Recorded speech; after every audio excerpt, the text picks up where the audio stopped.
Switching gears, I want to talk about body image. You Hmm. personally, you exude so much confidence, but I saw a heartbreaking TikTok that you posted a few months ago where you were in tears talking about the subject. Can you kind of talk about some of this criticism you've received and how you dealt with it?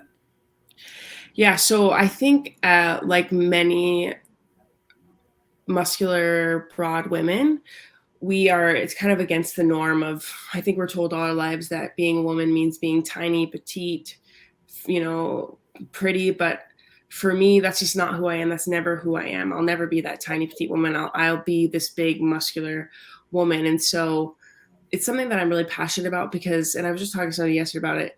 I don't feel like I'm doing this body positivity really for myself, but it's for the other young girls, like for even my high school self who would have really loved to see somebody like this praising their body, showing them what they can do. It's for the other young girls who are constantly being called masculine because they're strong, because they like being strong. So I think it's just for me, by helping others, it's helping me in a way to really accept it, because this is who I am, and it's not going to change. And my body has done literally so much to me.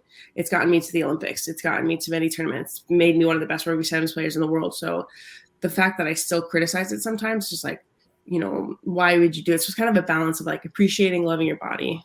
Yeah, I love that message. You've dealt with this really from an early age. I mean, you said that you wish that you had this example when you were in high school, but from when you were younger, you've had people telling you to throw polite passes during a game, and even having someone's dad when you were just an elementary school student telling you to slow your pitches down because nobody could hit it. Can you take me back to that day in elementary school and kind of describe those emotions?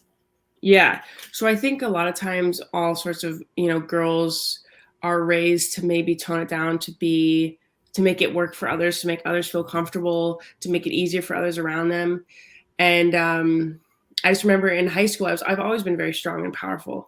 Or in elementary school, and I was pitching a softball game, and it was fast pitch. So I was pitching a fast pitch, and none of the girls could hit on the other team. And so this coach comes out and he yells at me, or the father of one of the players comes out and yells at me. He's like, "Hey, tell her to slow it down. None of the girls can hit it." And my dad, being the man he was like, "No, this is a fast pitch league. She's gonna pitch fast pitch. These girls need to be able to hit it then." And he took out the rule book.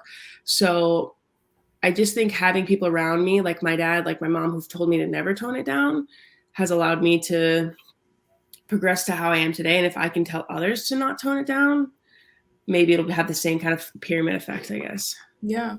What message do you have to the people that tell you to tone it down, and what advice do you have for other people who've been told that they're too much?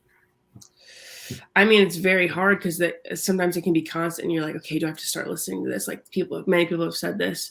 Um, I just kind of think like the world would be a very boring place if we were all the same, if we were all just very neutral and didn't try to express ourselves and be a lot. I like to think I'm making the world a pretty interesting place by being that way. But it isn't always easy. And I think having a good support system around you that's telling you, no, this is who you are. Keep doing it. Don't tone it down. I mean, I love it's great to find it from within, but sometimes you do need a little bit outside help. So having those friends, my sisters, my mom, dad, my friends. Yeah. What does beast, beauty, and brains mean to you? I think as athletes, we're put in boxes sometimes. Like as a rugby player, okay, she's a rugby player. That's what she is. She's a nurse. That's what she is. But to me, I just think I like to think of myself more as a multifaceted person. Like I'm a beast on the field, but then I can also be very beautiful, and I love wearing makeup. And then I also like to think of myself as smart. So like that we can be so much. We're not just one thing. We can be anything we want to be. Like even though I play a very hard hitting sport that is, was considered a man's sport, I can still be feminine and beautiful. I love that. How has rugby changed your life, specifically with how you feel about yourself?